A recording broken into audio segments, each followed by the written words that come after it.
నమస్తే. ఇన్నాళ్ళు నన్ను సపోర్ట్ చేస్తూ, ఎంకరేజ్ చేస్తూ మీ ప్రేమని నాకు అందిస్తున్న ప్రతి ఒక్కరికి కృతజ్ఞతలు. అలాగే ఈ వీడియో కూడా ఖచ్చితంగా మీకు ఉపయోగపడుతుంది. లైక్, షేర్ అండ్ సబ్స్క్రైబ్ చేసి మీ సపోర్ట్‌ని నాకు అందించండి. అలాగే ఈ వీడియో పట్ల మీకున్న అభిప్రాయాన్ని కామెంట్ సెక్షన్‌లో కామెంట్ చేసి తెలియజేయండి. ఇప్పుడు వీడియోని చూద్దాం. నమస్తే. Welcome to our channel. నేను పద్మిని. ప్రస్తుతం మనతో పాటు ప్రముఖ ఆధ్యాత్మికవేత్త, నారీసేన ఫౌండర్, దత్త ఉపాసకురాలు శ్రీమతి లతా దత్త గారు మనతో పాటు ఉన్నారు. మాట్లాడదాం. నమస్తే అక్క. జై గురుదత్త. శ్రీ గురుదత్త. అక్క, ఈ 16వ తారీఖు ఆదివారం దశపాపహర దశమి. పోయిన ఏడాది కూడా మాట్లాడుకున్నట్టుగా గుర్తు. మరొక్కసారి వస్తోంది. జ్యేష్ఠ శుక్లపక్ష దశమి రోజు గంగాదేవి అవతరించినటువంటి రోజుగా భావిస్తారు, నమ్ముతారు. భగీరథుడు ఎంతో కష్టపడి అంటే ఆయన కోసం, సగర చక్రవర్తుల కోసమే కాదు, మనల్ని కూడా ఉద్ధరించడం, భూలోకాన్ని ఉద్ధరించడం కోసం. ఖచ్చితంగా అమ్మ లేకపోతే పాప ప్రక్షాళన ఎలా జరుగుతుంది? దశపాపహర దశమి గురించి ఒక్కసారి మీ ద్వారా. దశపాపహర దశమి అనేది ఆ రోజు గంగామాత అవతరించిన దినోత్సవము. చాలా విశేషమైన రోజు. ఎందుకు అంటే గంగాదేవి లేకపోతే మనం అసలు లేవు, శూన్యం. భగీరథుడు గనక భూలోకానికి గంగామాతని తీసుకురాకపోతే ఒకసారి దాన్ని ఊహించుకోలేము మనం, అసలు ఎలా జీవించగలము అని అనిపిస్తుంది అనమాట. అలాంటి అద్భుతమైన రోజు ఆ రోజు. దశ పాపహర అంటే 10 రకాల పాపాల్ని హరించేటటువంటి రోజు. ఎవరైతే ఆ రోజు గంగా నదిలో స్నానం చేస్తారో వాళ్ళ 10 రకాల పాపాలు కూడా హరిస్తాయి అని చెప్తారు. అలాంటి అద్భుతమైన రోజు. ఎందుకు అంటే ఈ 10 రకాల పాపాలు ఏంటి, మేము ఏం పాపాలు చేశాము అని అనుకుంటూ ఉండొచ్చు. ఒకటి, అన్యాయంగా ఒకరి ఆస్తులు అపహరించటం. అని రెండోది, నోటి ద్వారా చెడు మాటలు, ఒకరిని దూషించటము, నోటి ద్వారా చేసే కర్మలు అవ్వచ్చు, అది ఒక పాపం అవ్వచ్చు. మూడోది, అన్యాయంగా అంటే చాలా అన్యాయంగా మోసం చేసేస్తూ ఉంటారు. అంటే దేనికో తెలీదు, అంటే ఒకరిని ఆ అనవసరంగా అంటే వాళ్ళని పైకి రానివ్వకుండా దాన్ని ఆపేయడము, చేయడము, అలాంటివి కుళ్ళు బుద్ధితో దాన్ని ఒక రకమైన పాపం అంటారు. రెండోది, అనాలోచితంగా మాట్లాడే మాటలు, అంటే ఆలోచించకుండా ఒకరిని అనేటటువంటి మాటలు, అంటే వాళ్ళకి అహంకారం అనేది చాలా మెండుగా ఉంటుంది, అన్నీ మాకే తెలుసు అనేది. ఐదోది, దైవ దూషణ, గురునింద, ఇవన్నీ కూడా. అంటే దైవ దూషణ అంటే ఒక అద్భుతమైన శక్తి సృష్టి ఉంది. అప్పుడులో ఋషుల్లో కూడా ఉండేవారు, నాస్తికులు లేకుండా ఉండేవారు కాదు.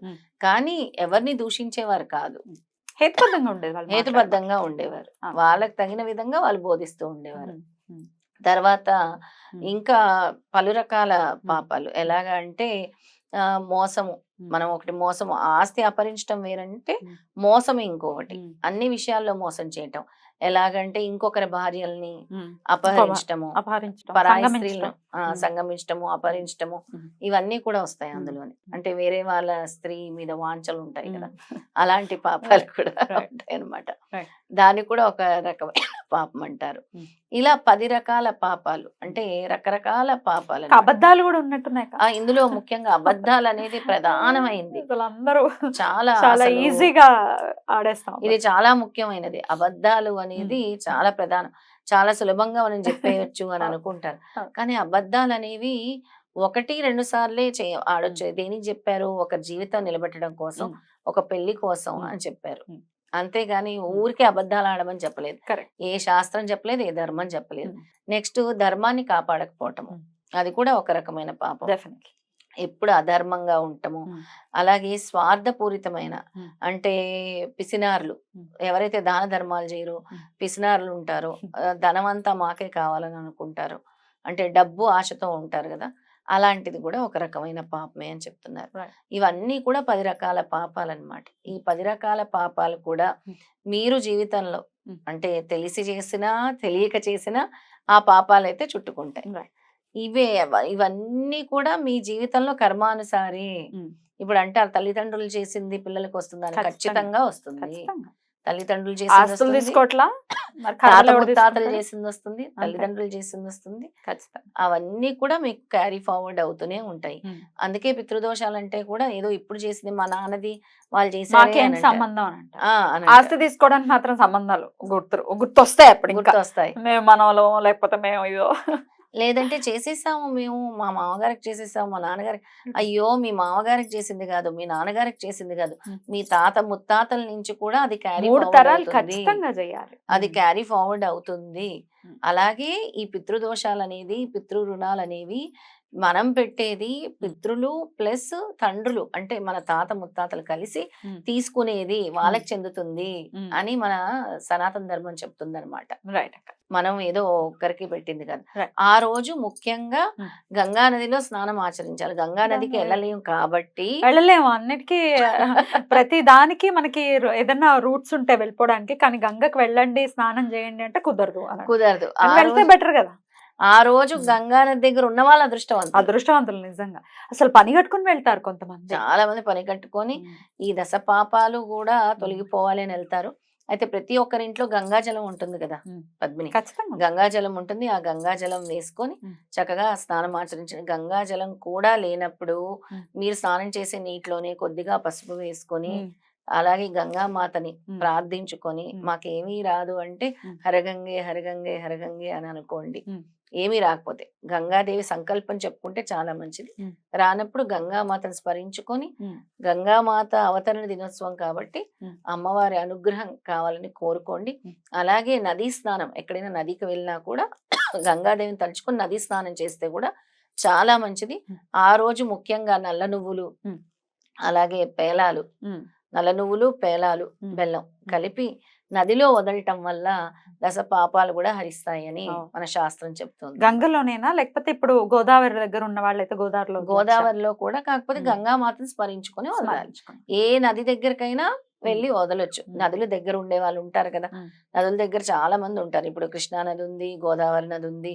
ఇక్కడ అంతా కూడా వెళ్ళి మీరు చక్కగా నల్ల నువ్వులు, అలాగే పేలాలు, కొద్దిగా బెల్లం, కొద్దిగా నెయ్యి డ్రాప్ వేసి వాటిని వదిలేసి ఈ దశ పాపాలు కూడా హరించాలి అని గంగమ్మని స్మరిస్తూ కూడా వాటిని వదిలేయాలి.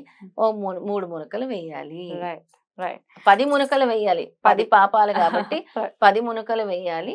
3 మునకలు అందరు వేస్తారు, కంపల్సరీ 10 మునకలు వేయాలి. అద్భుతం అక్క.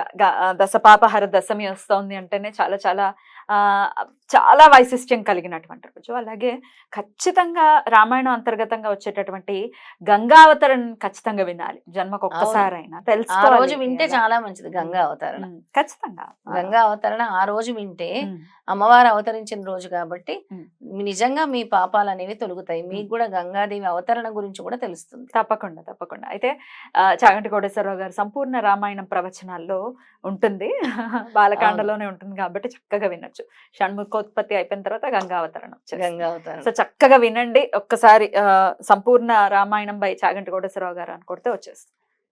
చక్కగా వినొచ్చు. ఈ దశ పాపాలు కూడా మనం చెప్పింది కదా, స్కాంద పురాణంలో తెలిపినవే. ఈ దశ పాపాలు ఏంటి, ఈ దశ పాపాలు అనేవి కూడా మన పురాణాలు చెప్పినవే. ఏ పాపం చేస్తే ఎటువంటి శిక్ష పడుతుంది అనేది కూడా మన పురాణాల్లో చాలా స్పష్టంగా ఉంటుంది. ఖచ్చితంగా వాటన్నిటి నుంచి నివృత్తి చేసుకోవాలి. ఎందుకంటే తెలుసో తెలియకో చేసేస్తూ ఉంటాము, అరే రే చేసాము అని బాధపడుతూ ఉంటాం, పశ్చాత్తాపం ఉంటుంది. కానీ ప్రాయశ్చిత్తం కూడా ఉండాలి అని అంటే ఇట్లాంటి ప్రత్యేకమైన తిథుల్ని వినియోగించుకోవాలి. బ్యూటిఫుల్ డే కాబట్టి అందరూ వినియోగించుకోవాలి.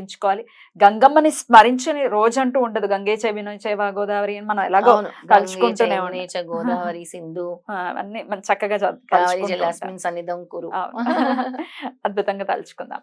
రైట్ అక్క, thank you so very much. నమస్తే అక్క. నమస్తే. జై గురుదత్త. శ్రీ గురుదత్త.